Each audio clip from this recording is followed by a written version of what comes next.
Hi everyone, this is Kyle here. Today's video, I hope to show you how to understand the words in the King James Version Bible. Now, this is very important because the King James Version Bible is God's word for the English language, and the other versions of the Bible are corrupt. They are not God's word. But that is a subject for another video or even another subject entirely. And I can provide a document proving that the King James Version is God's Word. But with that said, if you're willing to understand and learn God's Word, then maybe this video can help you out to understand some of the words that are used in an older form of English that isn't perhaps used in today's conversation.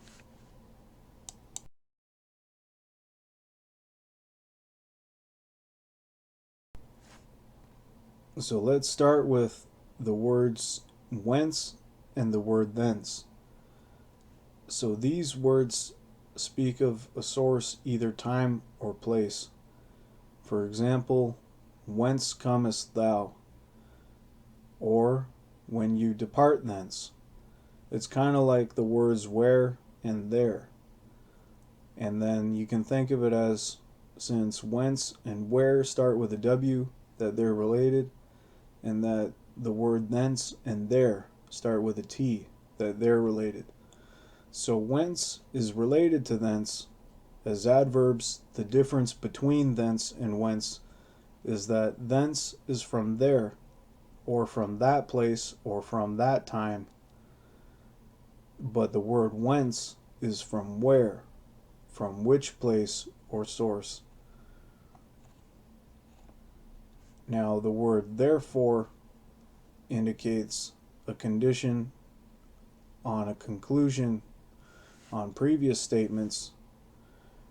Now the word wherefore seems to direct into, for instance, new doctrine built upon that which was said previously. So say for instance Paul gives a speech or something, or Paul lists out a few commands or just a few verses, and then he says wherefore, and then he continues talking. So what he's trying to say there is that this new thing that he's going to be talking about is kind of based upon previous information that he gave.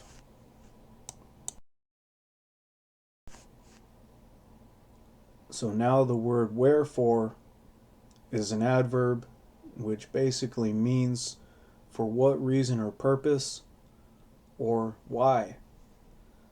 And the word therefore is a noun, an answer or statement giving an explanation or reason. So some examples for the word wherefore, which means for what reason. An example is, she took an ill turn, but wherefore I cannot say. Or we could think of it as, she took an ill turn, but for what reason I cannot say. Now the word therefore being the adverb, which means for that reason or consequently. An example being, he was injured and therefore unable to play. Or we could think of it as, he was injured and for that reason unable to play. So I hope that clears that up. So now let's look at some common words that we'll see a lot in the Bible, and these are very important to understand, like the full context of a sentence or verse or even a collection of verses. So these words are thou, thee, thy, thine, and ye.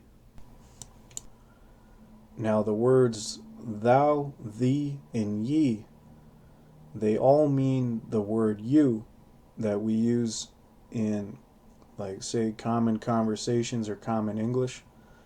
But to better understand the sentence and what it's really talking about, we can use like the older words thou, thee, or ye to talk about what's going on.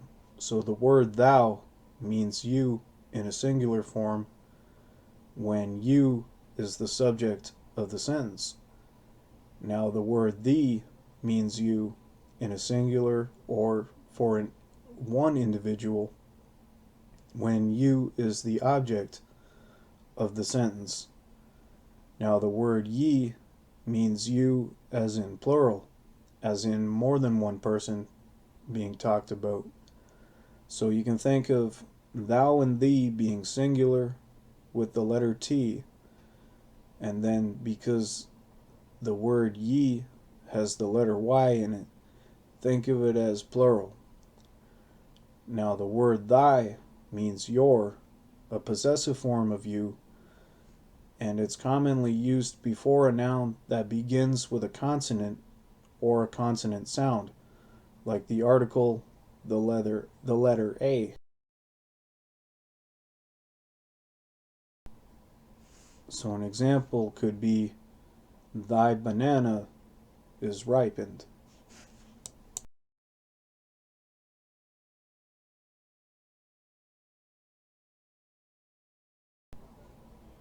Or you could say, your banana is ripened.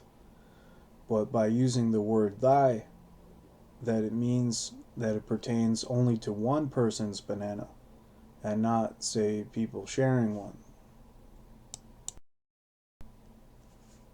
Now the word thine means your, a possessive form of you, commonly used before a noun that begins with a vowel sound, like the article an. It's also used when indicating that something is absolute and understood.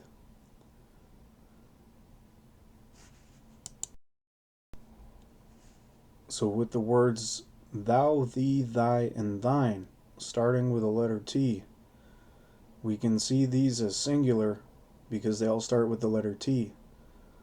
So they're referring to only one person, whether it's one person or something that, say, belongs to one person. And then the word ye is plural, as in more than one person being addressed, such as a group of people. Like, say, Jesus is talking to a group of people, he would say ye, for instance. Or if he's talking to only one particular person, like such as Peter, he would say thou, meaning just the one person, like Jesus only talking to Peter and not to the rest of the group. Say he's specifically addressing Peter only for a particular instance.